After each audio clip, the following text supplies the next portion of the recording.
বিসিবির নতুন সিলেকশন প্যানেলের সামনে প্রথম অ্যাসাইনমেন্ট, ঘরের মাঠে নিউজিল্যান্ড সিরিজ, তার উপর ওয়ানডে বিশ্বকাপে কোয়ালিফায়ের হিসেব নিকেশ, সবকিছু মাথায় রেখে সিরিজের স্কোয়াড ঘোষণা করল বাংলাদেশ ক্রিকেট বোর্ড।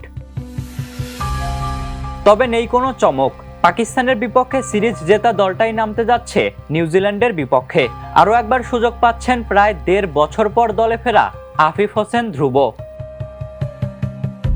ওডিআই ফরম্যাটে top order batter Saif Hasan আস্থার প্রতিদান দিতে পারছেন না, তবে তিনিও আছেন এই সিরিজের দলে, যদিও ওপেনিংয়ে সৌম্য সরকারের সুযোগ পাওয়ার সম্ভাবনাই বেশি।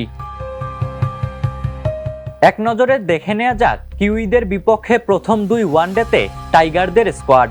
অধিনায়ক মেহেদী মিরাজ, লিটন দাস, মাহিদুল ইসলাম অঙ্কন, নাজমুল শান্ত, তানজিদ তামিম, তাওহিদ হৃদয়, আফিফ হোসেন ধ্রুব, রিশাদ হোসেন, সৌম্য সরকার, সাইফ হাসান, মুস্তাফিজুর রহমান, নাহিদ রানা, শরীফুল ইসলাম, তানভীর ইসলাম ও তাসকিন আহমেদ।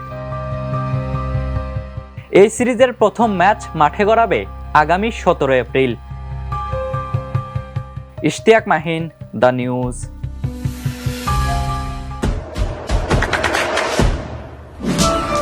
দেশে দেশে সবার সাথে দ্য নিউজ।